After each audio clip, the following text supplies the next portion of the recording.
Never saw a man meet death with finer courage. Don't let her stay in there too long.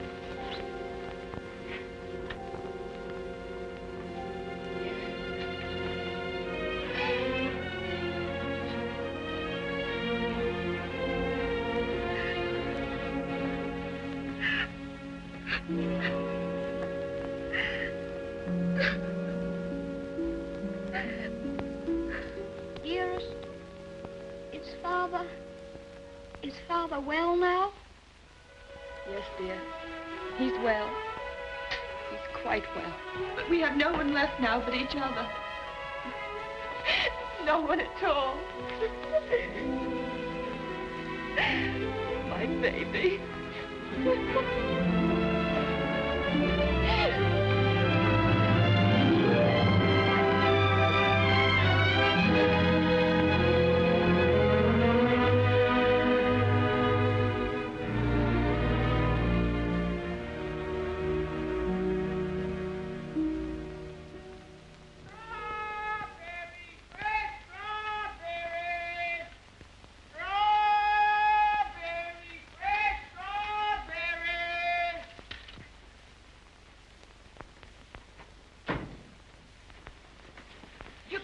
Mary, won't he? Oh, the darling.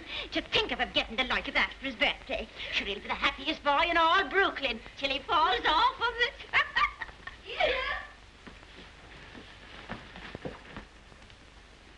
Yeah. All right, Cedie. Oh, dearest. Look. Mary's brother, Michael, has made it for me. And Mary's given me this book. It's The Adventures of Robin Hood and His Merry Men. Listen. Back, varlets, touch maid Marian at your peril. However many you be, I defy you all. See, dearest, you're maid Marian, and I'm Robin Hood. They crowd around you. I'll never leave your side, however many there are. Oh. Now, dearest, you cry out, help me, Robin Hood. Help me, Robin Hood. Help. Varlets, no, I've got... Oh. Help. There. Oh. Isn't that... You like it? Oh, my... Of all the events in my life, this is the most magnificent. Do you really like it, darling? It's what you wanted? It's exactly what I wanted. Oh, I do hope it is. Only you will be careful, won't you, and not let it run away with you or anything. I suppose I'm about the safest bicycle rider in the whole of Brooklyn. Do you mind that now, huh? No? Can I ride it now, dearest? Can I go now? Oh. I can't wait 1 minute. Mr. Hobbs has to see it, and Dick. Can I go now, dearest? At once? Yes, dear, only do be careful. Oh, dear. There we are. Quiet now, Cedie, do be careful of the street cars if you get off the sidewalk. Wait a minute. Yes. Goodbye, dear. Goodbye. Oh, be careful, love, be careful, love, be careful.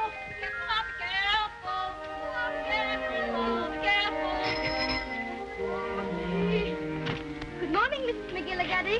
Good morning, Cedie. A very good morning. How are your bones today, Mrs. McGillicuddy? Oh, none too good after the rainstorm yesterday. Oh, they ate last night something cruel. Ties me up in knots, the rain does. Does it? How very peculiar. But it's a fine day to go bicycle riding. Oh, I suppose so. For them that has bicycles and can ride them. I suppose everybody who has a new bicycle will take it out and ride it today. Glory be to goodness, and whose bicycle might that be? It's mine. It's my birthday present from dearest. Oh, it's a daisy show. Fine enough for the president to ride. And it has all the latest improvements. Oh, sure, it sounds like the bells of St. Patrick. Sure, it's the luckiest boy in the world, John. Well, I'll have to be going. Oh, I nearly forgot. Please choose my apple now, Mrs. McGillicuddy. But would you mind keeping it for me until I get back? Sure.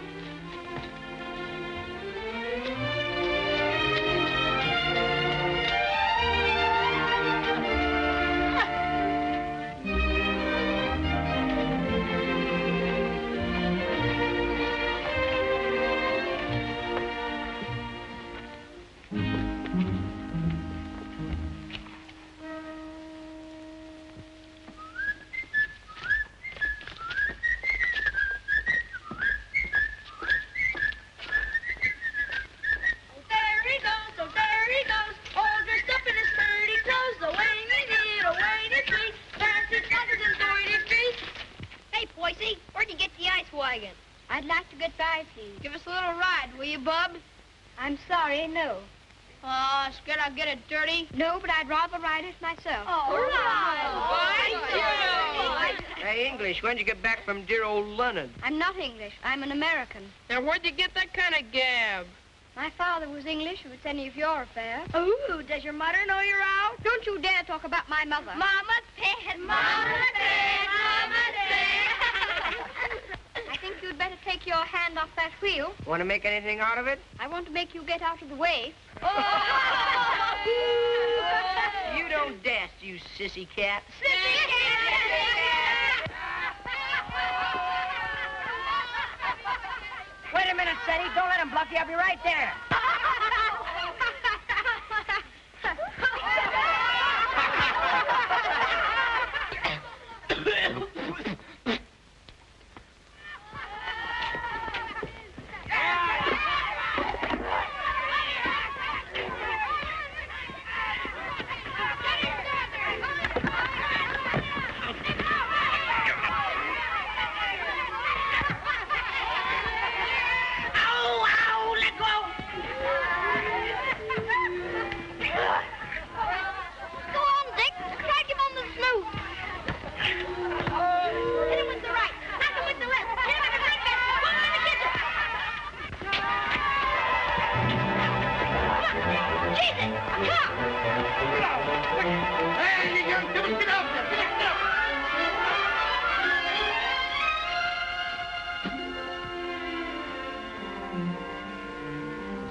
Why couldn't that copper leave us alone? We had him licked. Thanks terribly for coming to my rescue, Dick.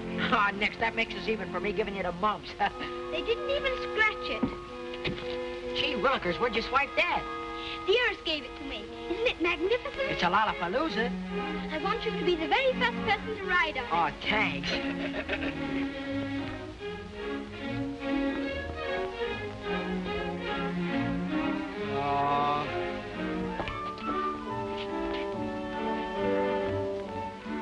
Thank you very much for your assistance, Mr. O'Brien. It's a pleasure, Cedie, my lad. Of course, I think we might have won anyway. Sure, and don't I know it? But I had to keep you from committing murder. I tell you what, Dick. I'll just go once around the block, and then you can ride it down to Mr. Hobbs' store. Make it later, 'cause right away I gotta go see my brother Ben off. He's going out west. Who is he? Where? Texas? No, Chicago. Oh, that would be splendid. Riding Mustangs and shooting bears. There's my brother Ben now. Come on, Dick. I've got to leave. Well, come on down to Mr. Hobbs' store as quickly as you can.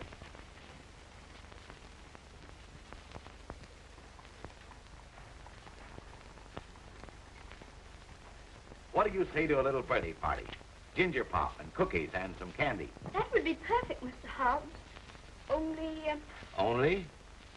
well, Dick's coming very soon. And I was thinking, if we could wait. I guess there'll be enough to go around. There's a lump coming, I think. Quite a big one. What are you reading, Mr. Hobbs? Ah, that's the way they go on now. British aristocracy. I've got no use for them. Earls and marquises going around as if they was lords of creation, wearing their coronets. Did you ever know any marquises, Mr. Hobbs? Or earls? I should say not. I'd just like to catch one of them inside here, that's all. I'll have no grasping tyrants sitting around on my cracker barrels. Perhaps they wouldn't be earls if they knew any better. Oh, wouldn't they, though? They just glory in it. It's in them. They're a bad lot. Here you are, Dick. Just in time for Cedie's birthday feast. Gee, Manetti, ginger pop and everything. Here's to your health, Cedie. Many happy birthdays. Thank you very much, Mr. Hobbs. Why, Mary. Come on home, darling. The mistress is wanting you. Oh, glory be. Would you look at your face? I'm very sorry, Mr. Hobbs, but I shan't be able to stay for the feast. Is there anything wrong with dearest? Not at all. Sure, there's nothing the matter with her. What's happened, Mary? Now, don't be asking me any questions. Queer, strange things happening to it. If you forgive me, Mrs. Errol, you must not disregard the great position to which your son has fallen heir through the death of his uncle, your late husband's brother. But what it amounts to, Mr. Havisham, is that you want to take my boy away from me. Mrs. Errol, you must remember that I'm acting quite impersonally and simply as the lawyer of the Earl of Dorincourt. The Earl of Dorincourt disowned his son and has refused to recognize his grandson until now. Why should I give up my boy? Oh, I'm afraid I've been very stupid, Mrs. Errol. I should have told you. My instructions are that you shall accompany Lord Fauntleroy to England. Oh. However, I must remind you that Lord Dorincourt is not very friendly toward you. He's an old man and has always had very strong prejudices against America and Americans and was bitterly opposed to his son's marriage.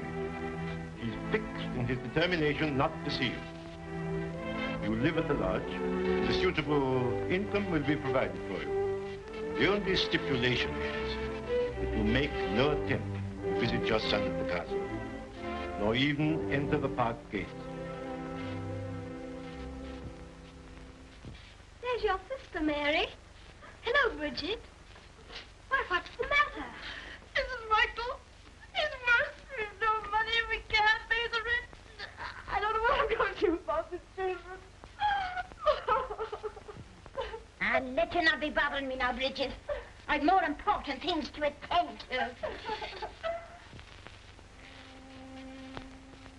I wonder what your husband's wishes would have been in this matter. You knew my husband? Yes, I knew Captain Errol well and liked him, as everybody did. He was greatly attached to his old home. Yes, I know. He, above everyone, would have appreciated what this means to your son. The very great advantages you have. Yes, you're right. My husband would have wished it. Mr. Havisham, I must ask you to let me tell Cedie about this in my own way and in my own time. He must never know his grandfather dislikes me. If he did, it would make it harder for them to be friends. Very well. Your son will thank you for this when he's a man. I hope his grandfather would love Cedie. He has a very affectionate nature and has always been loved.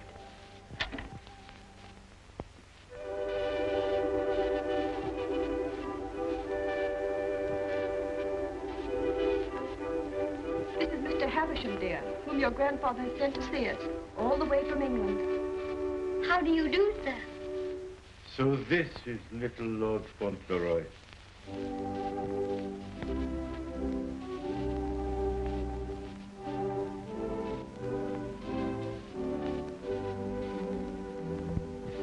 You see, dear, your grandfather has no more children now, and he's very lonely. So he wants us to go and live with him in England. And because he's an earl, and you are his heir, you will have a new name, Lord Fauntleroy. And someday you will be the Earl of Dorincourt. Oh, dearest, do I have to be an earl? None of the boys are earls. Can't I not be one? I'm afraid it can't be helped, dear. Just think, dear. Soon we'll be starting for England. Do we have to go to England, dearest? I'd much rather not. Oh, what will Mr. Hobbs say?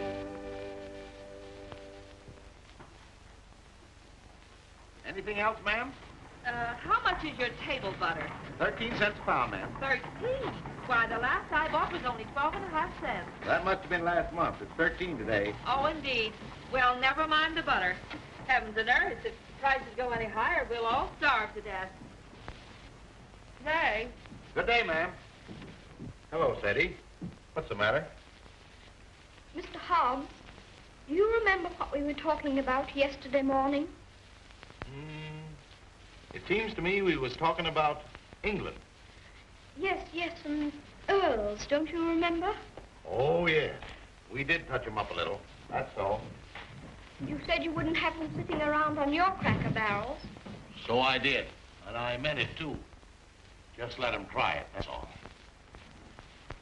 Mr. Hobbs, one is sitting on this barrel now.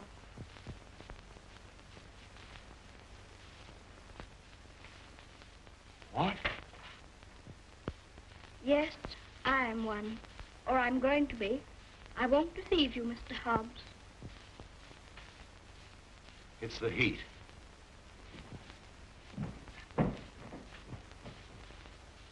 It is a hot day. How do you feel? Got any pain? Thank you, I'm all right. I'm sorry to say it's true, Mr. Hobbs. Mr. Havisham, he's a lawyer, came all the way from England to tell us about it. My grandfather sent him. Who is your grandfather? I couldn't very easily remember it, so I wrote it down. John Arthur Molyneux Errol, Earl of Dorincourt. That's his name, and he lives in a castle. 2 or 3 castles, I think. All his sons have died now. That's why I shall be an earl. Now I'm Lord Fauntleroy. Well, I'll be jiggered. One of us has got a sunstroke. Oh, no, we haven't. We'll have to make the best of it, Mr. Hobbs. What did you say your name was? Cedric Errol, Lord Fauntleroy. Well, I am jiggered. Well, you always did talk more English than American. You think there's no getting out of it? I'm afraid not, Mr. Hobbs. Dearest says that Father would wish me to do it. But if I have to be an earl, I can try to be a good one. I'm not going to be a tyrant, Mr. Hobbs. And if there's ever to be another war with America, I shall try and stop it.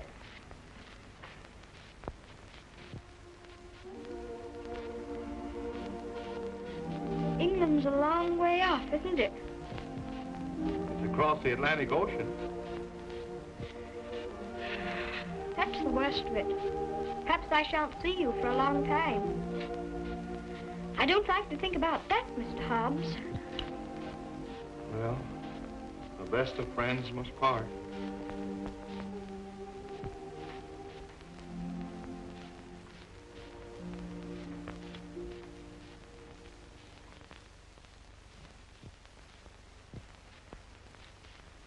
I'm afraid, Mr. Havisham, our American food must seem very strange to you. A little, ma'am. I find that muffins are biscuits and biscuits are cookies. But the cooking's excellent. And after all, it's the company that makes a meal exquisite, not the food. Thank you, Mr. Havisham. When you're an earl, you'll give splendid dinners in one of the most beautiful castles in England. Do you know, I'm not sure I know exactly what an earl is. And I think if anybody's going to be one, he ought to know, don't you? Would you mind explaining it to me? Well, someone is made an earl generally because he's done some service to his sovereign or some great deed. Oh, that's like the president. Oh, is it? Is that why your presidents are elected? Yes, sir.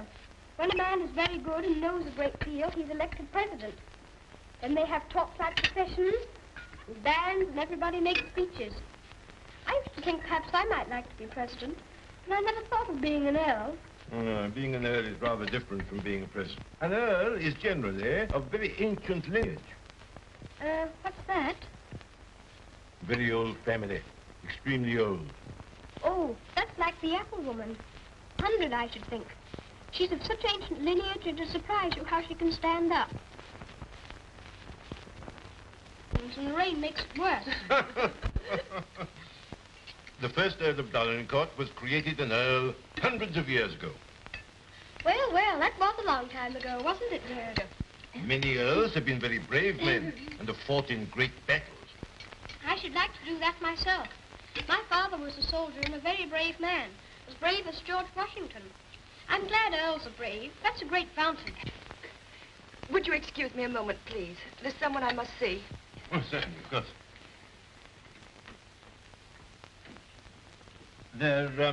There's another advantage of being an earl. Some of them have a great deal of money. That's a good thing to have. I wish I had a great deal of money. Do you? Why? Well, there's so many things a person can do with money. A little tent to put her stall in, and a stove. And I'd give her a shawl, because then her bones wouldn't feel so badly. And what else would you do if you were rich? I'd buy Dearest all sorts of beautiful things. Dearest? I call Mother Dearest because Father did. And there's Dick. And who's Dick? Dick's a bootblack. I'd buy him some new cloths and brushes and a new sign and start him out fair.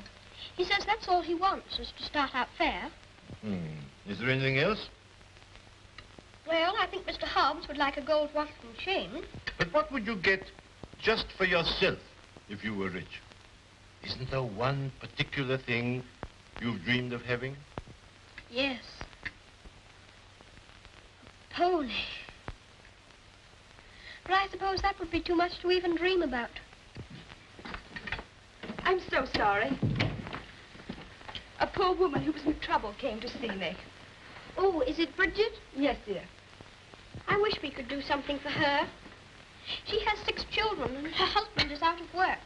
He has inflammatory rheumatism, and that's the kind of rheumatism that's dreadful. Before I left Dorincourt Castle, the Earl said that if you expressed any wishes, I was to gratify them and give you anything you desire. Now, here are £5. In your money, $25. If you have any desire to assist this poor woman, I'm sure your grandfather would wish it. Can I have it now? Can I give it to her this minute? May I be excused, please, dearest? Yes, Cedie. Bridget! Bridget, wait a minute. Here's some money. My grandfather gave it to me. It's for you. That's a great deal of money, Mr. Havisham. We've never had very much. I'm just beginning to realize the great power Cedie will have. Such a child still. I'm a little afraid. I think from what I've seen of him, that you have nothing to fear. Oh, I hope not. He mustn't be spoiled by all these wonderful changes.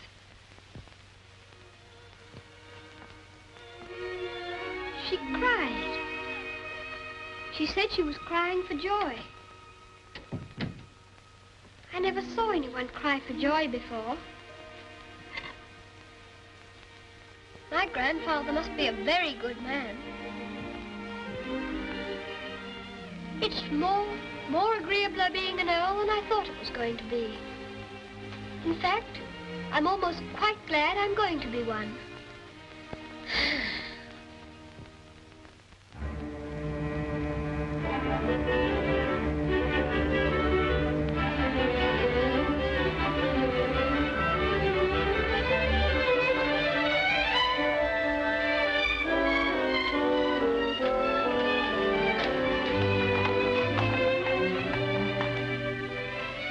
We always liked that little house, didn't we, dearest? We always will like it. Yes, darling. Yes.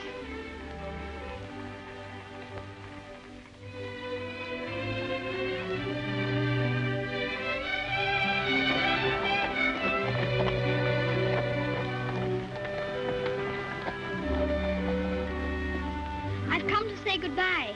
I have to go to England to be a lord, and I shouldn't like to have your bones on my mind every time it rains. Oh, bless your dear little heart with all your kindness to me. The Bones is as quiet as anything. Can I give you a kiss for that? Of course.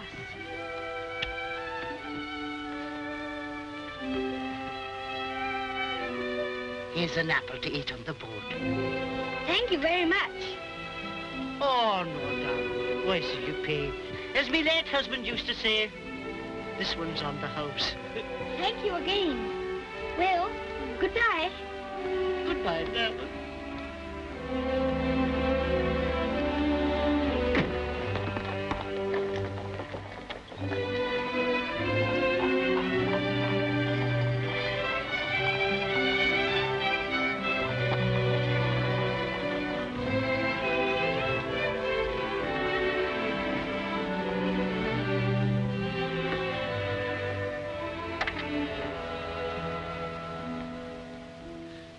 Well, Well, well, well, well, goodbye. I hope trade will be good. Gee, if trade gets any better, I'll be rolling around in diamonds and pearls. That would be splendid, wouldn't it? I hope you have every sort of luck and happiness. Thanks, same to you, and I hope you think about us sometime when you're way over there, as they say, on foreign soil. I'll think about you all the time, and I'll write to you, and you must write to me. Here's where you send your letter. Gee, I wish he wasn't going away. Thanks, mister, for all the swell things you've done for him. He certainly deserves it. He's a game little kid. Gee, I almost forgot. Here, I bought this for you. It's a handkerchief. You can use it when you get among them swells. Oh, Dick, it's beautiful. It's extraordinary. I'll use it always. Thank you, Dick. Thank you very much. Well, goodbye. Well, goodbye.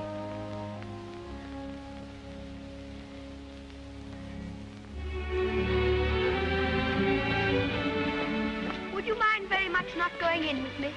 I think this time I'd better be alone. Certainly, I quite understand.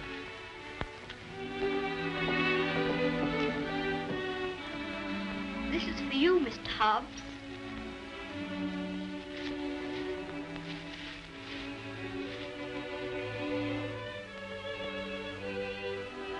It'll look fine when you're smoking it. Why, Cedie, that's just what I wanted for a long time. This is my real present, Mr. Hobbs.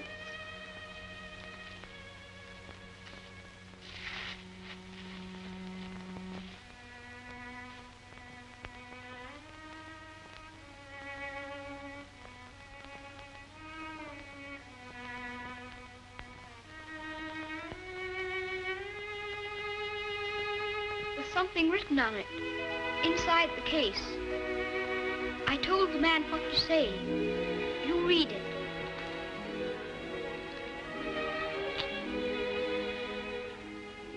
From his oldest friend, Lord Fauntleroy, to Mr. Hobbs. When this you see, remember me.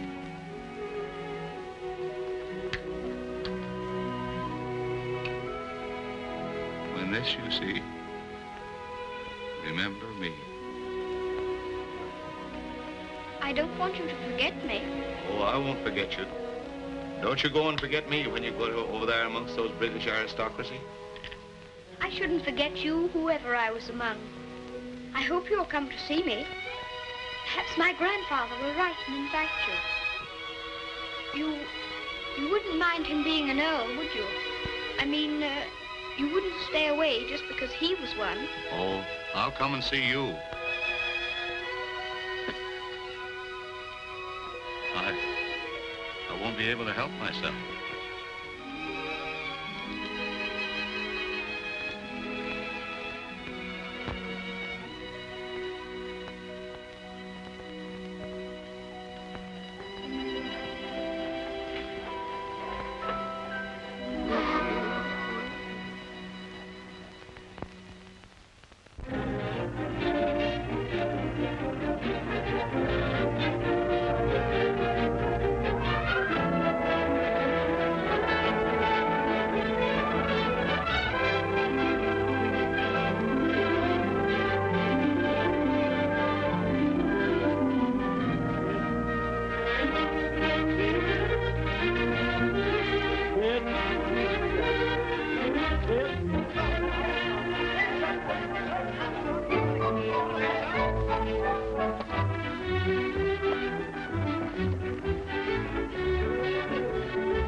Castle, dearest? No, this is Court Lodge, where you're...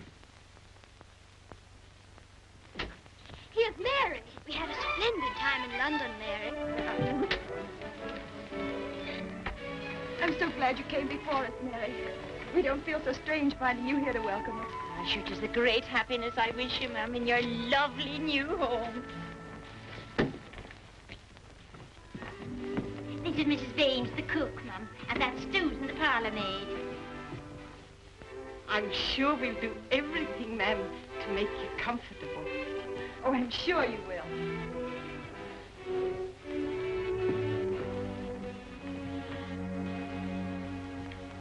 I must say goodbye.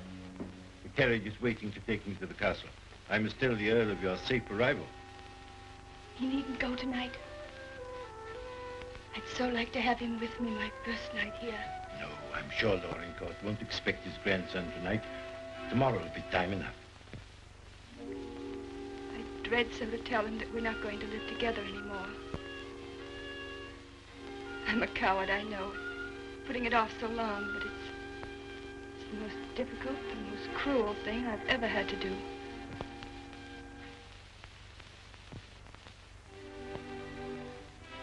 I wish you'd tell his lordship, please, that I'd rather not have the money.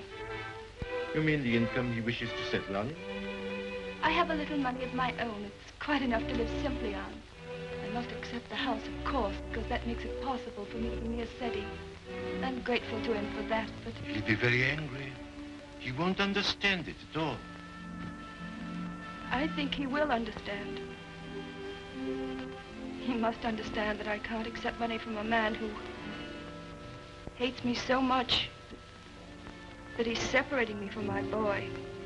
I'll deliver your message.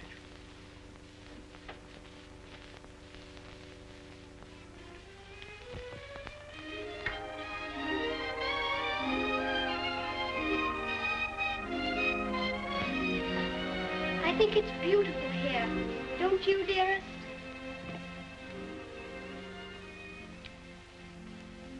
Cedie, darling, there's something I must tell you. You're not going to understand it, I know. But I want you to believe me, as you always have, when I tell you it's for the best. Tomorrow, Mr. Havisham will take you to your grandfather, and you will live with him at the castle. But I shall not go with you. This pretty house will be my home, and Mary will be here to look after me. But, dearest, you don't mean... You can't mean that we're not going to be together, just as we've always been. Oh, no, I can't. I couldn't. I won't. I won't.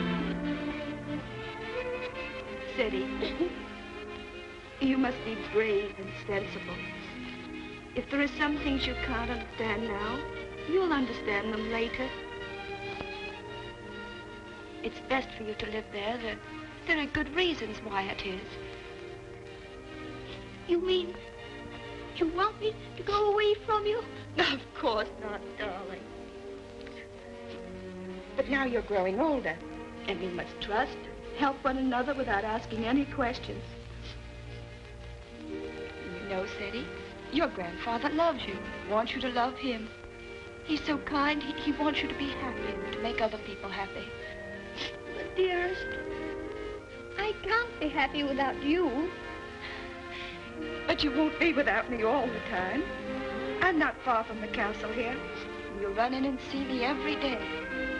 You'll love the castle. There'll always be something new and interesting to tell me. And I'll have things to tell you. Oh, Cedie, we'll have such good times together. We'll be finding things out, both of us. We'll be explorers. Yes. Like Mr. Stanley and Mr. Livingston.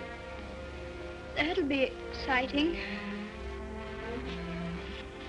And every night, when it grows dark, I'll put a candle in the window to guide you through the jungle, Mr. Stanley.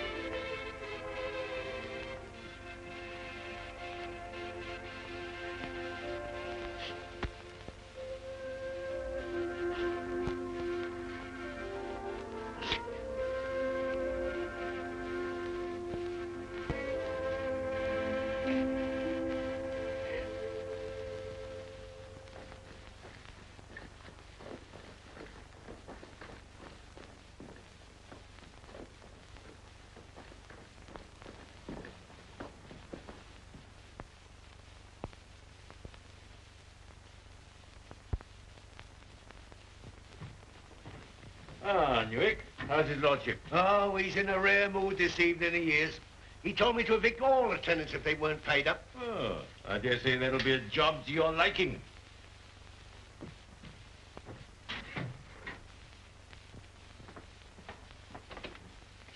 Oh, sir. Ah, Purvis. Glad to see you again. Very glad to see you, sir. Oh, idiot! Do what you're told. Read what's ordered. Gout. Oh, yes, sir. These last few weeks have been the worst I've ever known, sir. I'm surrounded by a lot of incompetent nincompoofs. Shut the door, you blockhead! I can't stand him no longer, Mr. Purvis. He's too much for any man. Cursing and swearing and calling people out the names like he does. And it ain't just today, it's every day. Thomas, you brought in the 63 port. He prefers the 51.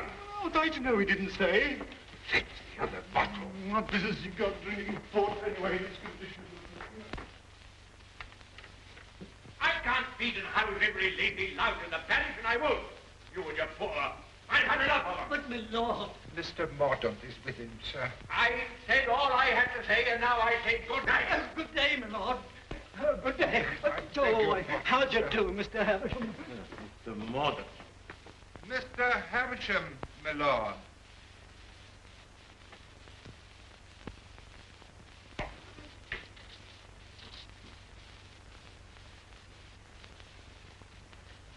Well, Havisham. Lord? Come back, have you? Put that cushion right for me, will you?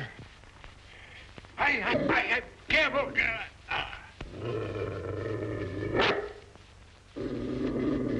What's full of hot needles? Well, what have you got to tell me? Lord Fauntleroy and his mother are at Court Lodge. They bore the voyage excellently and in good health. Huh. What else? His lordship remains with his mother. I'll bring him to the castle tomorrow. Oh, go on. Tell me everything. What sort of a lad is he? Never mind about the mother. What sort of a lad is he, I say? It's rather difficult to judge the character of a child of 9. A fool, huh? Clumsy cub.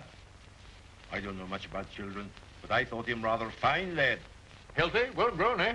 Apparently healthy, quite well grown. Straight limbs, well enough to look at. Rather handsome, my lord, as boys go. Huh. Although I'm scarcely a judge. I dare say you'll find him a little different from most English children. Oh, no doubt of that. American children are the most impudent and worst brought up in the world. I've heard that often enough. In his case, I would hardly call it impudence. The difference is, I think, that he's lived more with older people than with children. But I should call it a mixture of maturity and childishness. Exactly. Beastly, impudent, bad manners. That's what it is. I have a message to deliver from Mrs. Errol. I want none of her messages. The less I hear of her, the better. But this is rather an important one. She prefers not to accept the income you propose to settle on her. What's that? What do you say? She says it's not necessary. That is, the relations between you are not friendly. Not friendly? I should say they were not friendly. Mercenary, sharp-voiced American. Lord, you could hardly call her mercenary. She's asked for nothing. Ah, all done for effect. She thinks she can wheedle me into seeing her. Thinks I shall admire her spirit, but I don't. She shall have the money sent to her whether she likes it or not. She won't spend it. I don't care whether she spends it. She shall have it sent to her. She shan't tell people that she's got to live as a pauper because I'm doing nothing for her. Huh?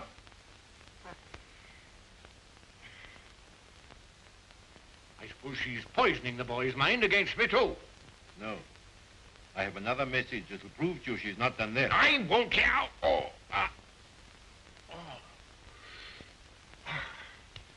She asks you not to let Lord Fauntleroy hear anything that might lead him to understand that you're separating him from her because of your prejudice against her. She says he wouldn't comprehend it. That it might make him fear you in some measure, or at least cause him to feel less affection for you. She wants there to be no shadow on your first meeting. Come now, Havisham, come now. You don't mean the mother hasn't told him? Not a word, my lord. Nothing has been said to the boy to give him the slightest doubt of your perfection. She's prepared to believe you the most amiable and affectionate of grandparents. In fact, he already regards you as a wonder of generosity.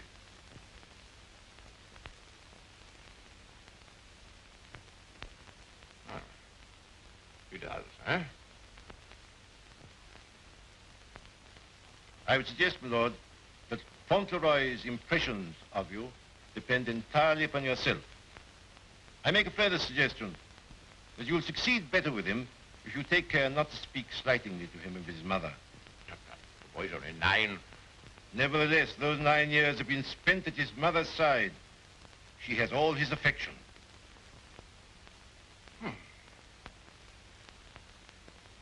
So he thinks me generous, eh?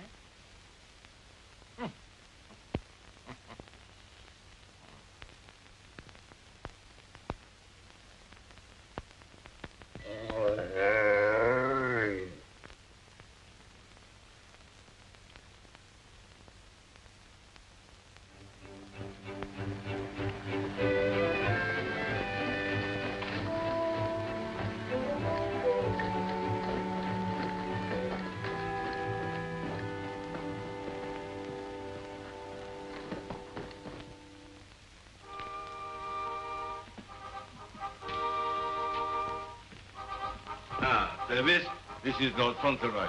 My lord. How do you do? Thank you, my lord.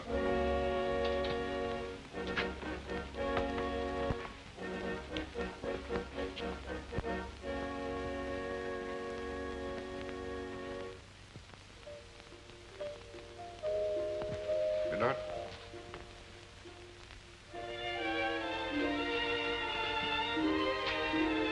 This is Lord Fauntleroy, Mrs. Mellon. Lord Fauntleroy, this is Mrs. Mellon, the housekeeper. How do you do, ma'am? I shouldn't know his lordship anywhere, sir. He has the captain's face and way.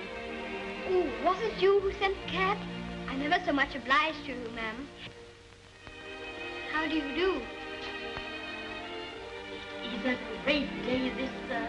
Where's his lordship? In the library, sir. Lord Fauntleroy is to be sent to him alone.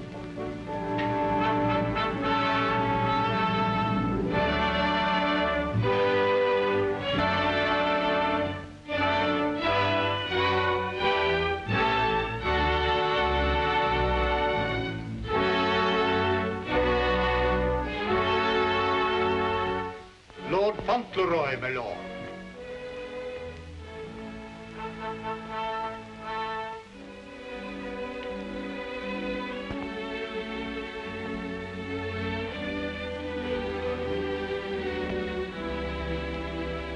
Dougal, come back, sir.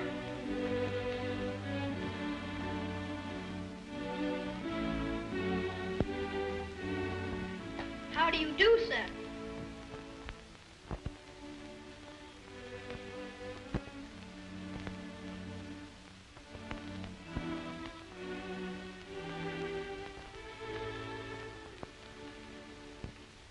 Are you the Earl?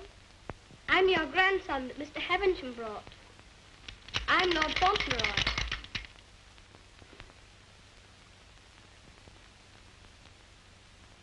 I hope you are quite well. I'm very glad to see you. Ah, you're glad to see me, are you? Yes, very.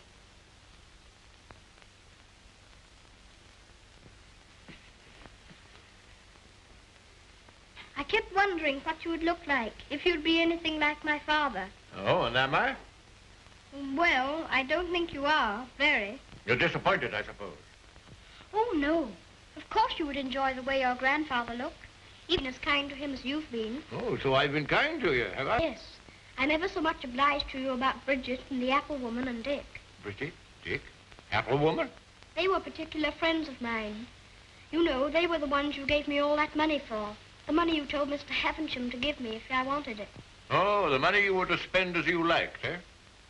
So you spent it all on these people, did you? Bridget, Dick, and the apple woman. Yes, and I gave Mr. Hobbs a gold watch and chain and a pipe. I put some poetry in the watch. It was, "When this you see, remember me." I'm going to miss Mr. Hobbs very much. Who is Mr. Hobbs? He was our grocer. Fancy vegetables and groceries, you know. He's my closest friend. Mr. Hobbs is a very clever man. Do you know he can recite the Declaration of Independence right through? Oh. What's the matter? I just remembered you might not like to hear about the Declaration of Independence. I forgot you were an Englishman. Huh? You forgot you were English too, didn't you? Oh, no, I'm an American. You are English. Your father was an Englishman. I was born in America. You have to be an American if you're born in America. You don't... I beg your pardon for predicting you. Mr. Hobbs says that if there's ever to be another war, that I should have to be an American. But I promised him that if there were to be another war, I should try to stop it. You would? Dinner is served, my lord. Now, be careful, man. Be careful. Careful, man, careful. Oh. Oh. Would you like me to help you? You can lean on me, you know. Once when Mr. Hobbs hurt his foot with the potato barrel falling on it, he used to lean on me. You think you could do it? I think I could. I'm very strong. I'm 9, you know. You lean on your stick on one side and on me on the other. Well, you may try. Just lean on me. I'll walk very slowly. Don't be afraid of leaning on me. I'm all right, if it isn't a very long way. You see that old fellow in red velvet? He was the 10th Earl of Dorincourt. King George I decorated him for services during the war with Spain and Austria. He was tremendously strong. Bend a bar of iron between his hands. You get your strength from him. How very interesting. Did you ever try putting your foot in hot water and mustard? Mr. Hobbs used to. Arnica is a very good thing, too, they tell me. Ah, thank you. I'll try it.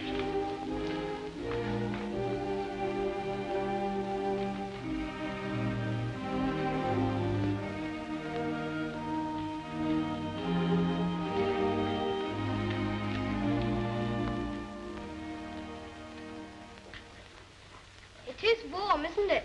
A person can't help getting warm in the summertime. Great heaven! What's that? It's a present from Dick. Isn't it beautiful? When this I see, I shall always remember Dick. Yes, I should think you would. It's a bit difficult to forget him. Dick's a professional bootblack. You'd like him. He's so square. Square? He wouldn't cheat anyone or hit a boy under his size. Huh? Very praiseworthy. Thank you.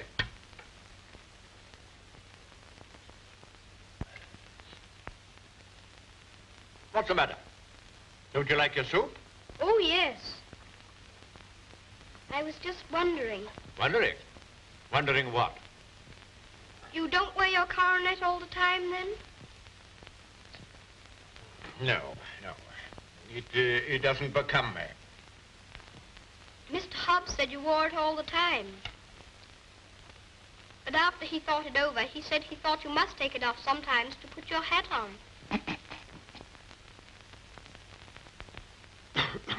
Yes, I take it off occasionally.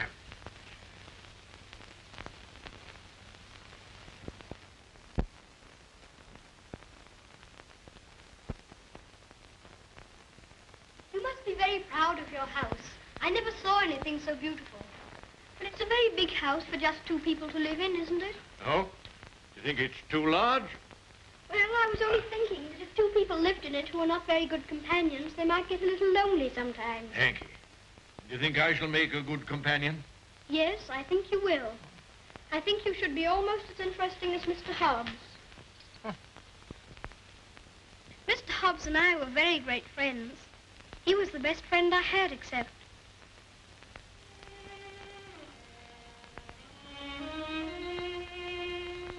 Fauntleroy, what are you thinking of? I was thinking of Dearest. Who is Dearest? She is my mother.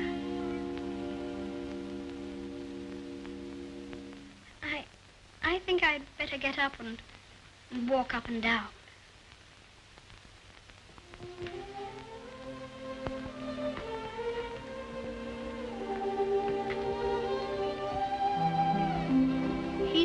night I starved. He's my friend. He knows how I feel. How do you feel?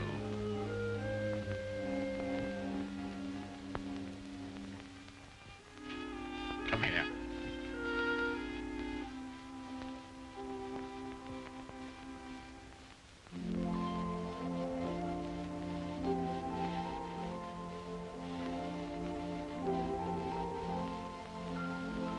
You see, I never was away from my own house before. It makes a person feel a strange feeling when he has to stay all night in another person's castle instead of his own house. But Dearest is not very far away from me. She told me to remember that. And after all, I'm 9, you know. And I can look at the picture she gave me. Look, you press the spring and it opens, and there she is.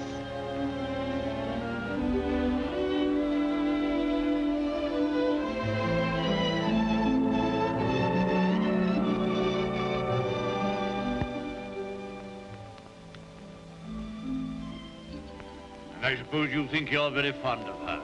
Yes, I do think so, and it's true. Mr. Hobbs and the others were my friends. But Dearest is my close friend. My father left her to me to take care of. When I'm a man, I'm going to work and earn money for her. Oh. What do you think of doing? Well, I did think of going into business with Mr. Hobbs. But I should like to be president. We'll send you to the House of Lords instead. Well, if I couldn't be president, and if that's a good business, I shouldn't mind. The grocery business is dull sometimes. Yes, so's the House of Lords. But it's the business that every Earl of Dorincourt goes into. I shall have to talk to Dearest about it.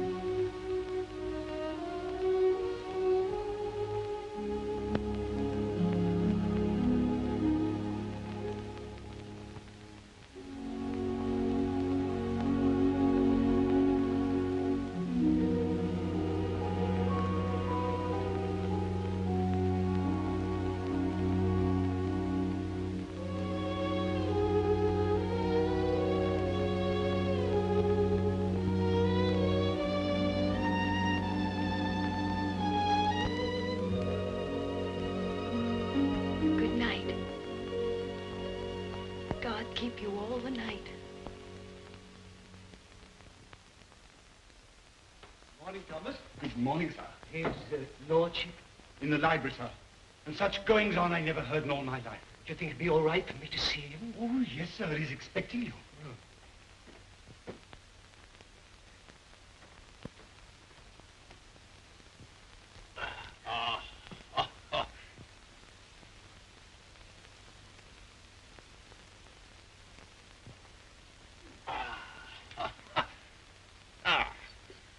Morning, Mordaunt. Found a new employment, you see. Any good at marbles, Mordaunt? My muscles are a little stiff, my lord, but I'll see what I can do. Oh, pity about that. I'd forgotten about your age.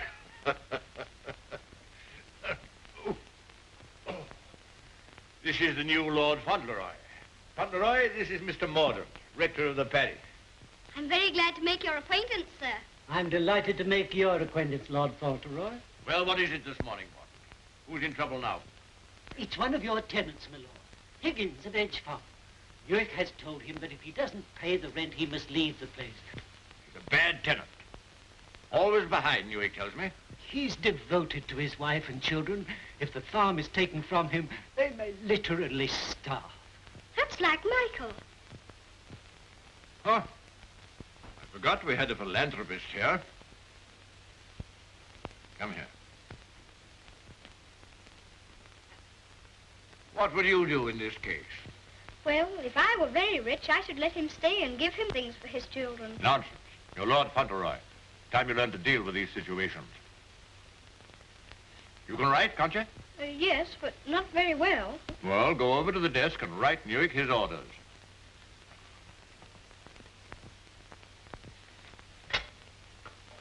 Now, what must I say? You must say, Higgins is not to be interfered with for the present.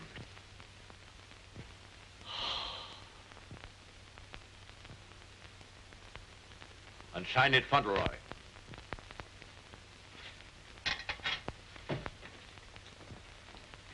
Do you think it will do?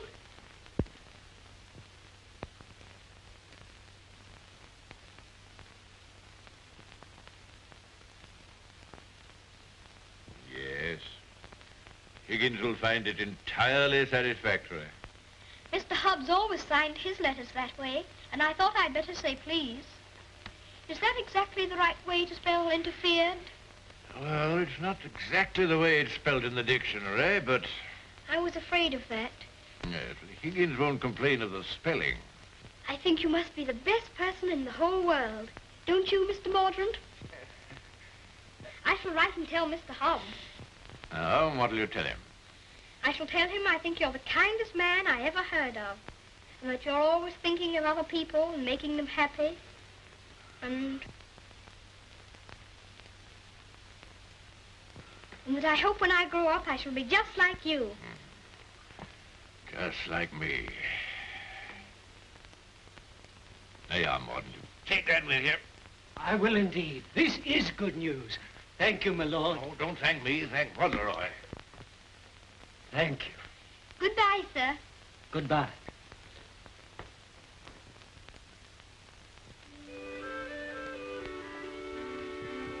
May I go to see Dearest now? I think she'll be waiting for me. There's something for you to see in the stables first. Ring the bell. In the stables? If you please, I'm very much obliged, but I think I'd better see it tomorrow. She'll be expecting me all the time. Ah, very well. We'll order the carriage. And you don't care to see what's in the stables? Oh, I do, I do. Oh, it doesn't matter. It's only a pony. Pony? Whose pony is it? Yours? Mine. Yes. Oh, I never thought I'd have a pony. I never thought that. How glad Dearest will be. You give me everything, don't you? Wouldn't you like to see it? Of course I want to see it. I want to see it so much I can hardly wait. But I'm afraid there isn't time. You must see your mother this afternoon. You can't put it off till tomorrow? Why, she's been thinking about me all the morning, and I've been thinking about her. Oh, you have you? I'll ring the bell.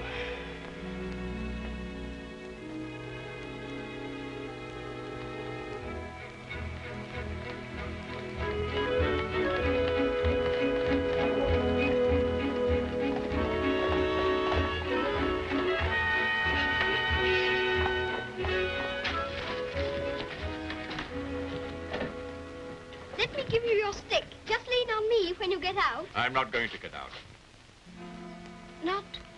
Not to see Dearest? Dearest will excuse me. Go and tell her that not even your new pony would keep you away.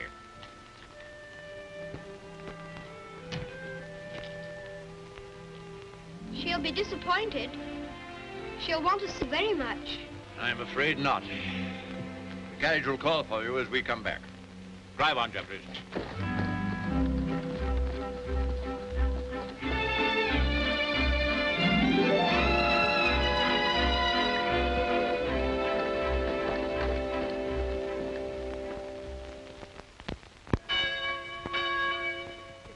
Shame, uttered from his own mother. Cook at Court Lodge was telling Sarah she'd never have worked for a sweeter lady, Mrs. Errol. The letter was written by the little gentleman his own self, signed with his name to. Fauntleroy, as large as life. The little precious. Aye, that's the mother. Pretty young thing, too. Good morning, ma'am. Good morning. God bless you, ma'am. Thank you. Good morning, ma'am. Good morning. It's his lordship coming to services. That's a new notion.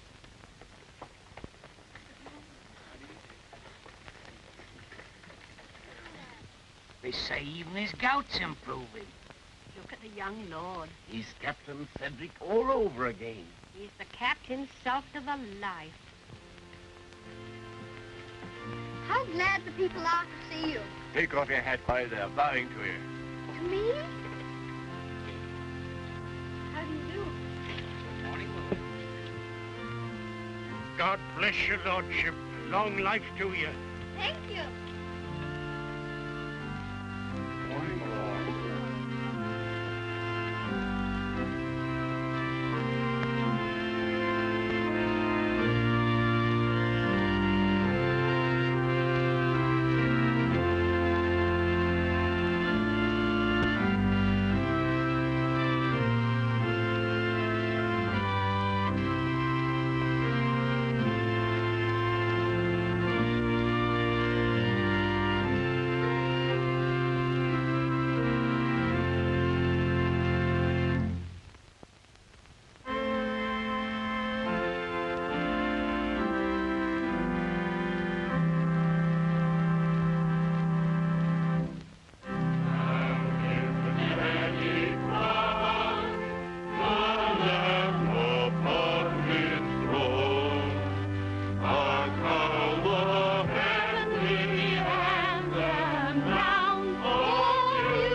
Oh, is this Mr. Higgins? Yes, I suppose he's come to have a look at his new landlord. Yes, my lord. I understand his young lordship was kind enough to speak for me, and I thought I'd like to say a word of thanks. I've got a great deal to thank your lordship for. Oh, I only wrote the letter. It was my grandfather who did it. You know how good he always is to people. Is Mrs. Higgins well now? Yes, your lordship. The missus is better since the trouble was took off her mind. My grandfather was very sorry about your children having the scarlet fever. You see, Higgins, you people have all been mistaken about me. Lord Fauntleroy understands me. If you want a little reliable information on the subject of my character, apply to him. Get in the carriage, Fauntleroy.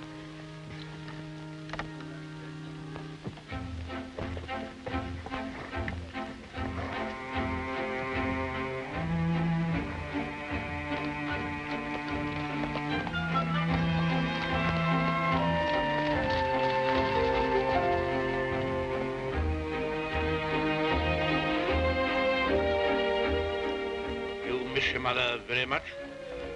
Yes, sir. I miss her all the time. You don't miss her, do you?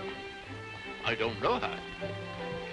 I know, and that's what makes me wonder. She told me not to ask any questions, and I won't, but... See her almost every day, don't you? Isn't that enough? We used to see each other all the time. We could tell each other things without waiting. Don't you ever forget about her? No, sir, never. I shouldn't forget about you, you know. If I didn't live with you, I should think about you all the more.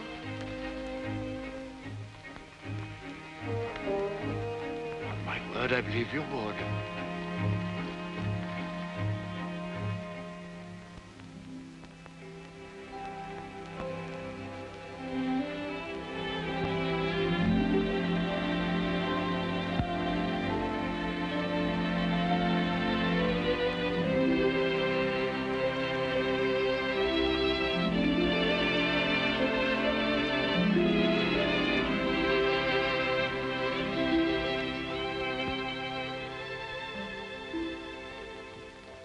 is such a good Earl, he reminds me of you.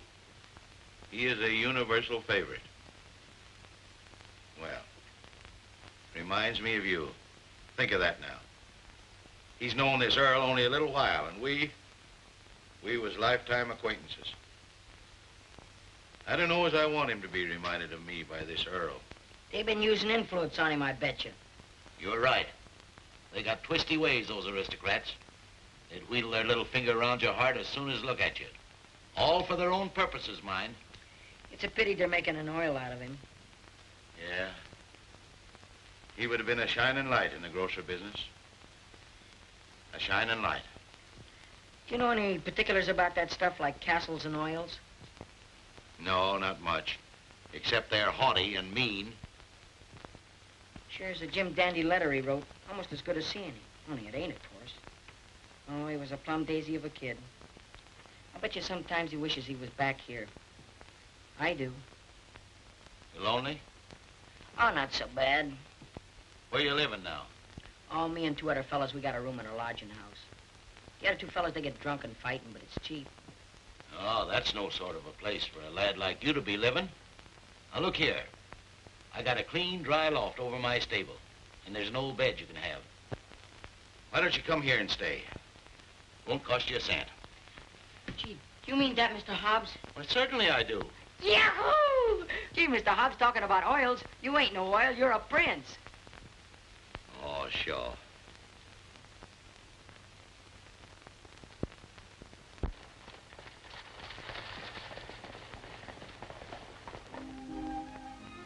I wonder whether he will have an American accent.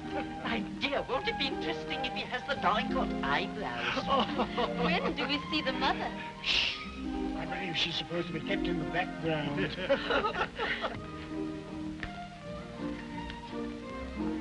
Well, Molyneux, is this the boy? Yes, Constantia, this is the boy.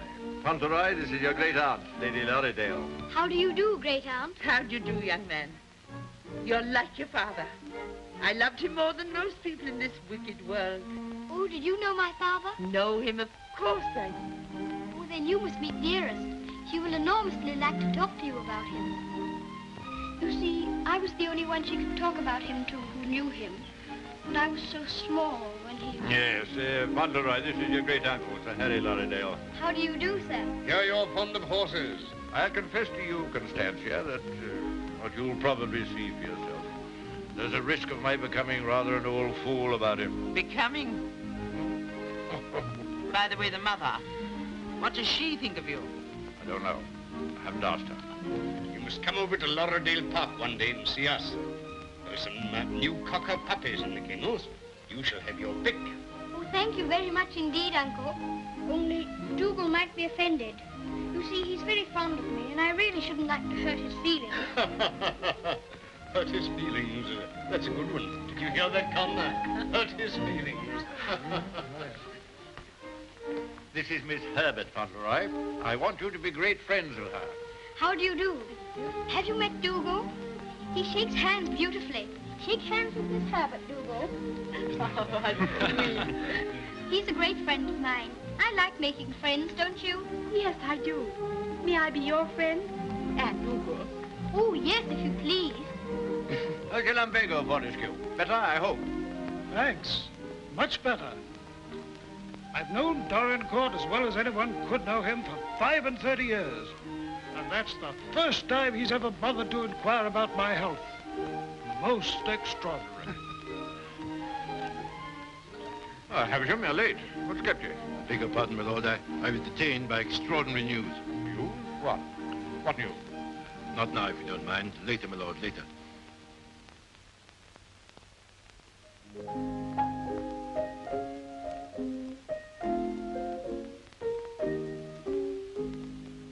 The young May moon is beaming, love. The glowworm's lamp is gleaming, love. How sweet to roam through Mona's grove, while the drowsy world is dreaming, love. Then awake till rise of sun, my dear. The sage's glass will shun, my dear. Or in watching the flight of bodies of light, he might happen to take thee for one, my dear. Charming, charming. What a sweet song. Delightful, my dear. Thank you, my dear, thank you. Do you like music? Yes, I like it when you sing it. Dear my Lord Fauntleroy, why do you look at me so? I was thinking how beautiful you are. Oh, Fauntleroy, make the most of your time. When you're older, you'll not have the courage to say that. Nobody could help saying it. Don't you think she's pretty, too? Well, we're not allowed to say what we think. Lord Fauntleroy shall say what he thinks. I'm sure he thinks what he says. I think you're prettier than anyone I ever saw, except Dearest. I think she is the prettiest person in the world. I'm sure she is. And I must tell her how kind you've been to me. I never was at a party before, and I've enjoyed myself so much. Oh, I beg your pardon.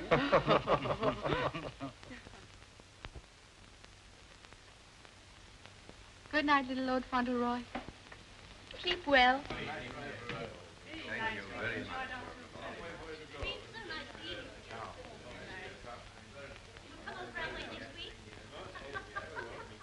Good night. So glad you came.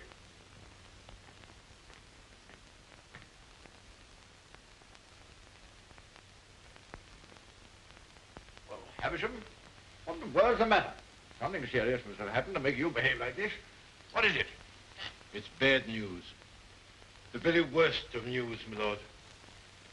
I'm sorry I have to be the bearer of it. Why do you look at the boy so? You hang over him like a bird of ill omen. Has it anything to do with Fauntleroy? My lord, I waste no words. My news has everything to do with him. If we're to believe it, it's not Lord Fauntleroy who lies asleep before us, but only the son of Captain Errol. The present Lord Fauntleroy is the son of your boy Bevis, and at this moment is in a lodging house in London. What do you mean? You're mad. It's a lie. An abominable lie. If it's a lie, it's painfully like the truth. A woman came to my chambers this morning and told me that she married your son Bevis in London 11 years ago. She showed me the marriage certificate. The child was born shortly after Bevis deserted her and was taken by her to America. Oh, the woman's obviously an imposter. It's a trumped-up fraud. I'm afraid not, my lord. I saw the boy's birth certificate. She's, I'm afraid, a very ignorant person. But she's consulted a lawyer who advises her that her son is, of course, Lord Fauntleroy and the rightful heir. She demands that his claim be immediately acknowledged. I'll protest this to the last. I'll disown Bevis's boy. I'll have nothing to do with him or his mother. You can't disown him, my lord. Nothing we can do can keep the eldest son's child from his inheritance.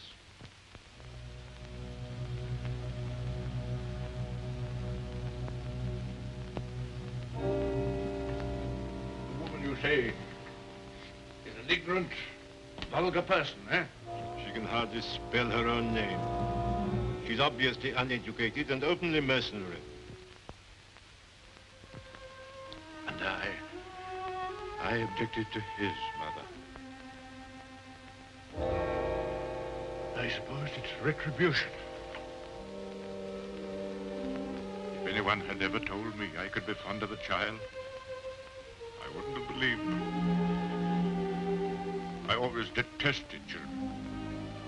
My own more than most. But I'm fond of him. Oddly enough, he's fond of me. You know, Havisham, I'm not popular. I never was. But he's fond of me. Never was afraid of me. Always trusted me. Yes, Havisham. He'd have filled my place better than I filled it. He'd have been an honor to the name. You rang, my lord? Take Lord Fauntleroy to his room.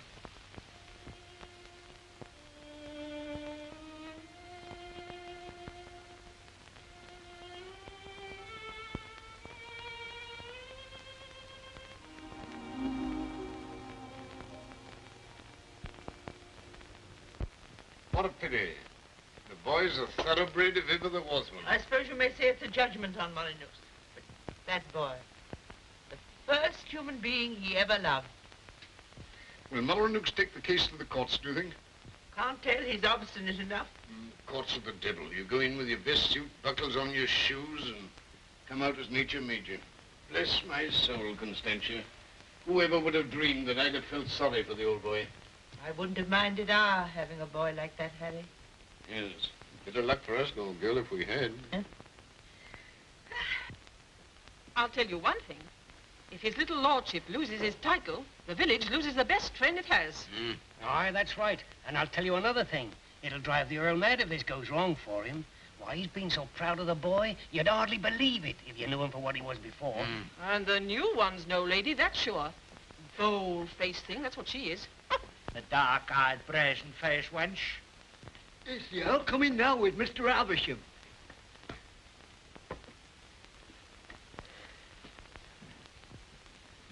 You've someone here calling herself Lady Fauntleroy. I want to see her. Aye, come the ways, my lord. This way, my lord.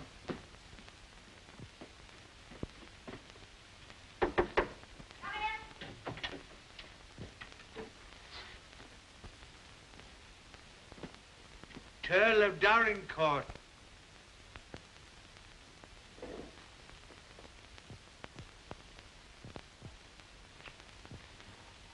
Pleased to meet you, I'm sure, my lord.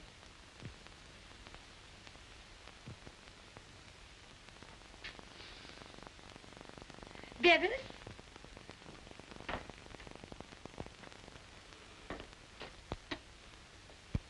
Go shake hands with your grandpa.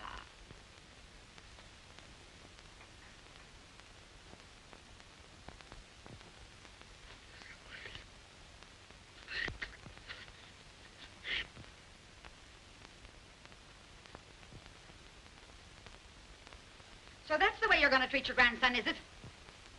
Ah, you needn't try to look so fierce about it. He's your grandson, all right. Yes, my lord. We have proof of the young gentleman's birth. He is the son of the late Lord Fauntleroy. Allow me to introduce myself. Joshua Sneyd, at your service. My card. I've already had the pleasure of making Mr. Havisham's acquaintance. Lady Fauntleroy has placed all the evidence in my hands. I can assure you, my lord, it is sufficient to justify her case should it come into court. But may I suggest that we come to an arrangement and settle this matter amicably on a friendly basis? Friendly? Ha! Look at him staring at me as though I was dirt. Me, his own daughter-in-law. Oh, your son Bevis married me, all right. And a fine rotter he was. But he was the father of my boy, and I can prove it. Lady Fauntleroy, please. You may think you can fight me, but a lot of good it'll do you. They don't love you around here, and you know it. I've heard plenty about you and your dirty, snobbish pride. Plenty of pride you'll have when I'm finished with you. Unless you want to climb down off your high horse and get reasonable with your own flesh and blood. Lady Fauntleroy... You shut up. I'll stop at nothing, do you hear? I'll drag this case through every court in the land. I'll let the whole world know what you are. You and your precious son, Bevis, deserting me and his own child, a babe in arms. How I've suffered, heaven only knows. And you standing there looking at me and my boy as if we were scum. You ought to be ashamed of yourself. You say you married my eldest son. If that's proved to be true, the law's on your side. In that case, your son will be Lord Fauntleroy, and you will be provided for. But I warn you, the matter will be sifted to the very bottom. I'll only add that I want to see nothing of you or your boy as long as I live. After my death, you can, unfortunately, do as you please. Yes, you're exactly the kind of person that I should have expected my son, Bevis, to choose.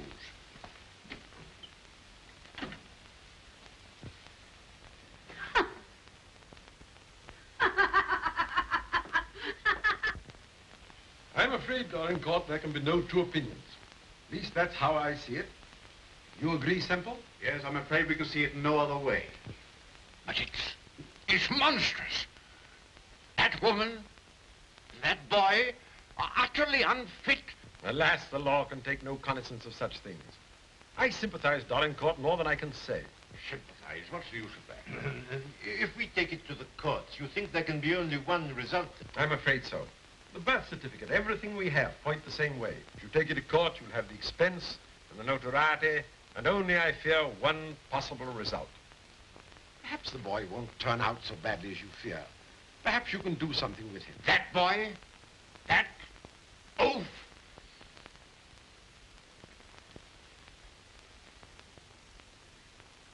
With the other one. Yes.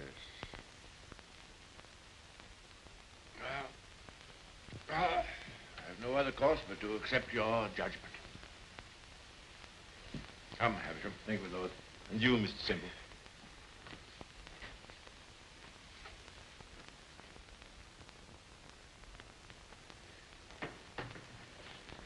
It's the Earl, ma'am. The Earl himself.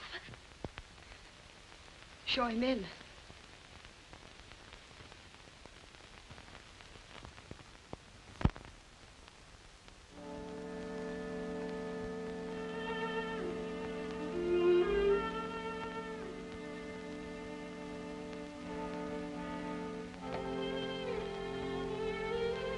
Mrs. Errol, I believe.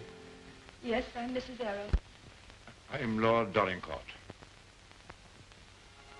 The boy is very like you. People have often said so. I'm glad to think he's like his father, too.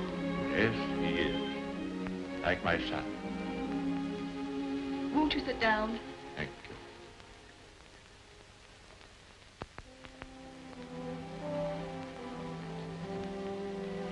I've come to tell you that I've had the very best, the highest legal opinion. I'm sorry. This outrageous woman and her child. Perhaps she cares for him as much as I care for Cedie, my lord. Her son is Lord Fauntleroy. Mine is not. Yes, I'm afraid you're right. Perhaps you would prefer that Cedie should not be the Earl of Dorincourt.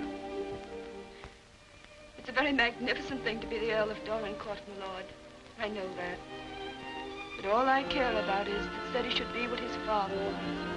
Brave, just, and kind, always. A striking contrast to what his grandfather is, eh? I haven't had the pleasure of knowing his grandfather. I know my little boy believes you. I know that Cedie loves you. Would he have loved me if you told him why I didn't receive you at the castle? No.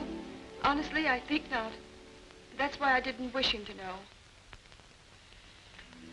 Well, there are very few women who wouldn't have told him. Yes, Cedie is fond of me. And I'm fond of him. I can't say that I was ever fond of anyone before. But he pleased me from the first. I'm an old man, and I was tired of my life. But he's given me something to live for. More than that. More than that. I'm proud of him. I was satisfied to think that one day he'd be taking my place as head of the family. I'm miserable. Miserable.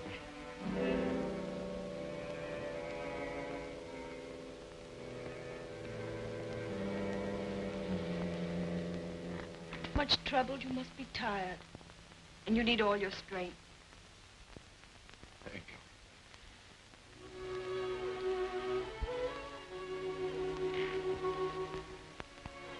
Perhaps it's because I'm miserable that I've come to you. I used to hate you. I've been jealous of you. This wretched, disgraceful business has changed all that. After seeing this repulsive woman who... Well, I felt it would be a relief to come to you. I'm an obstinate old fool, I suppose. I know I've treated you badly. But I've come to you because the boy cares for you. And because I care for him.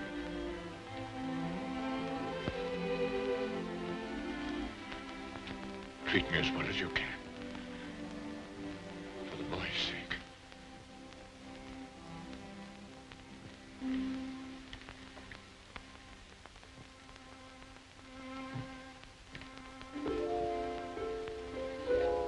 Whatever happens, he shall be provided for. Cedie shall be taken care of now and in the future. Always. Thank you. You like the house? Oh, very much. It's a cheerful room. May I come back again and talk this matter over? As often as you wish.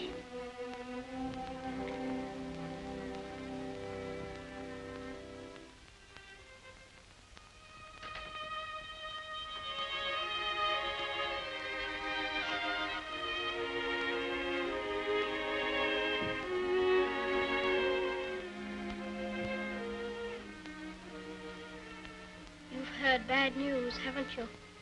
Yes. The worst. And I'm not Lord Fauntleroy anymore, am I? No. She's beaten me.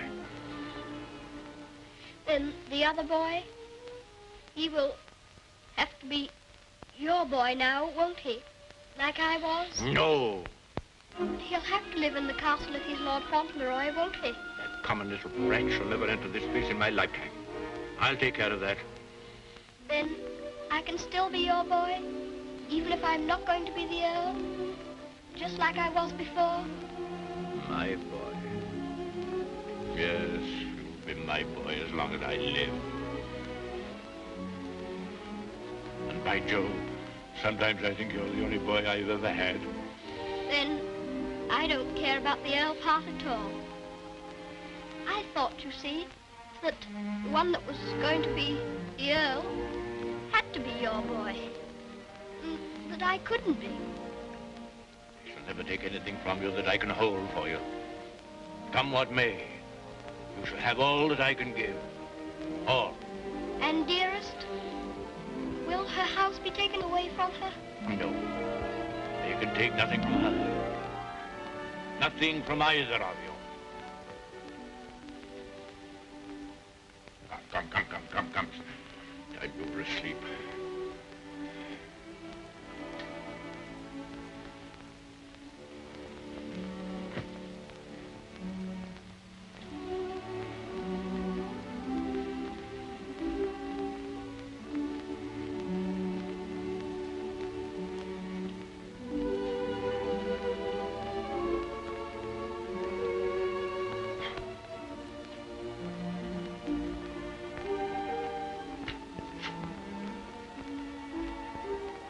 Good night, Grandfather. Good night, my boy.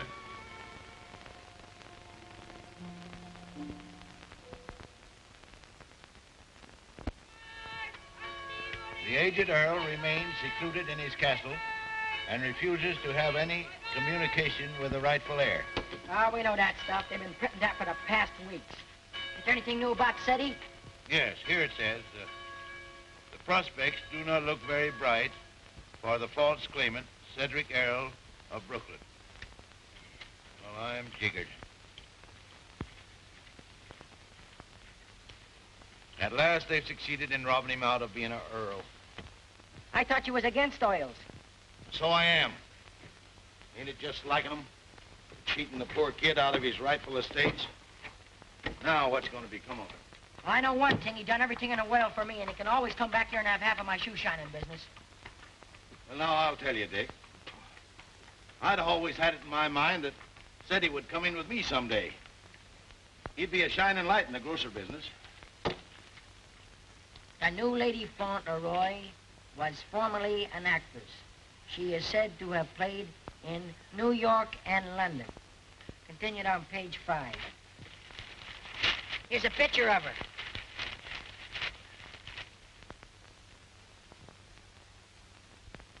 Holy mackerel. What's the matter? Here, look at this. It's her. Her? She ain't no aristocrat, she ain't. I know her as good as I know you. It's Minna, Ben's wife. Your brother? Sure. You mean it's some kind of hocus pocus? Sure I do. Well, I'm jiggered. She was married before, but I never heard of her having no other kid but Ben's kid. You mean the one Ben went out to Chicago to look for? Sure. Maybe she had another kid in England. Maybe she did and maybe she didn't. We'd ought to do something about this. You're dead right we oughta. But we got to get the proper advice. Gee, I wished I knew Alderman Murphy. I know Alderman Murphy. You do? Yeah, come along. Let's go right now. Them Earls, they've always had a spite against us Americans ever since the Revolution. What a place. What a hole. I'm sick to death of it. Cooped up here, week in and week out with nobody to talk to. You're complimentary. I wasn't meaning to be. And grateful. You're getting your money, aren't you? Business is business, you know. Business. I'm sick of business. I want some fun. Why don't you go up to London for a while? London? Not on your tintype. Nothing would please that old devil up at the castle better than to see me clear out. Well, I'll stay here in this rotten country pub. You've lived in worse places in your time, I've no doubt. That's none of your business. You keep a civil tongue in your head or I'll hand you your walking papers. I wouldn't. What do you mean? Just what I said. I wouldn't try anything like that, Minna. I'm Lady Fauntleroy to you. Men. Why, it's Lord Donegal. Why, this is a pleasure, a real pleasure, I'm sure. Won't you take it? Hello, Minna. Why, hello, Dick.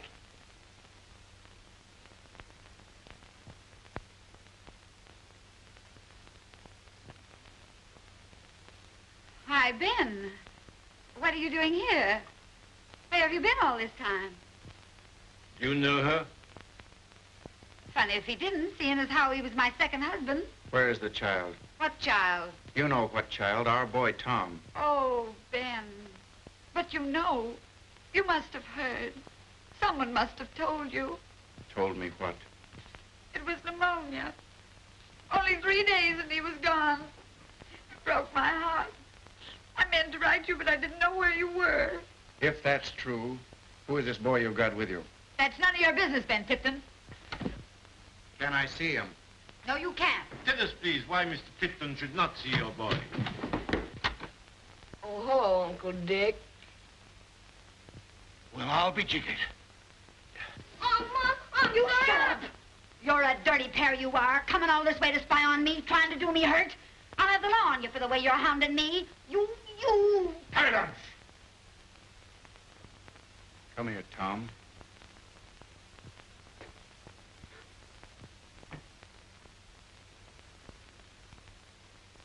I knew nothing of this, my lord, I assure you. There's a little matter of a forged birth certificate. But I swear to you... Oh, never mind, Havisham. I've had enough of this. Too much. The sooner the pair of you are out of this country, the better. Come on, Havisham. You'll be sorry for this, you will. It's prosecution, that's what it is. It's robbery.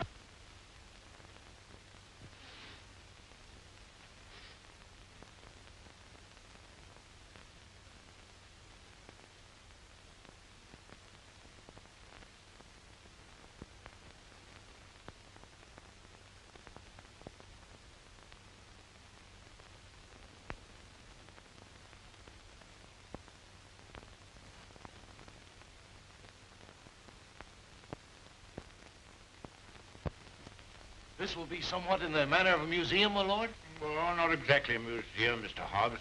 They're portraits of my ancestors. Your aunt's sisters? All of them? I'll be jiggered. Your great uncle, he must have had a family. Did he raise them all? I mean that they were earlier distinguished members of the family. You know, Earl, I used to have a very poor opinion of you aristocracy, but I've changed. I'll take you, for instance. You're a pretty good sort, even if you are an Earl. I'm very gratified.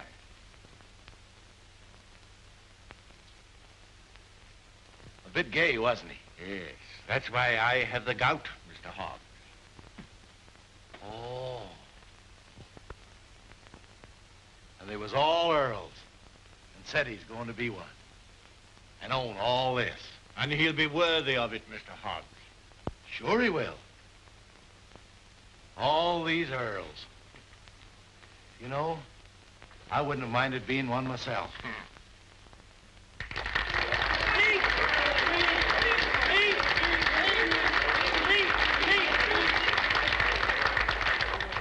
very much. It's such a lovely day. I always like having birthdays, but never one so much as this because you're all so kind to me. My grandfather wants everybody to be happy and comfortable, and I'll want it too when I'm grown up. I think that's all because I'm not very good at making speeches, but I must say that I'm very much obliged to you for liking my birthday. Ripping little nipper. Ain't he a daisy? I'll bet you boys elect him king someday. I didn't know the little fella could talk so good. Why, he makes a better speech than Alderman Murphy. By Jove. Well, I'll be jiggered. And I've another birthday present for you. Another one besides all the things this morning? Yes, the best of them all. Oh, dearest! Oh, dearest! Oh, dearest, I was wanting you here. I was wanting you here so terribly much. Were you, darling? Fauntleroy, your mother's come to live with us in the... To live with us? To live with us for always? Are you sure you really want me? We've always wanted you, but we weren't exactly aware of it. Well, Mr. Hobbs, it's so nice having you here with us. I dread to think of you ever going back to America. Not to live there. Not to live there. America's a good enough country for them that's young and stern, but there's faults in it. There's not an aunt's sister among them. Nor an earl.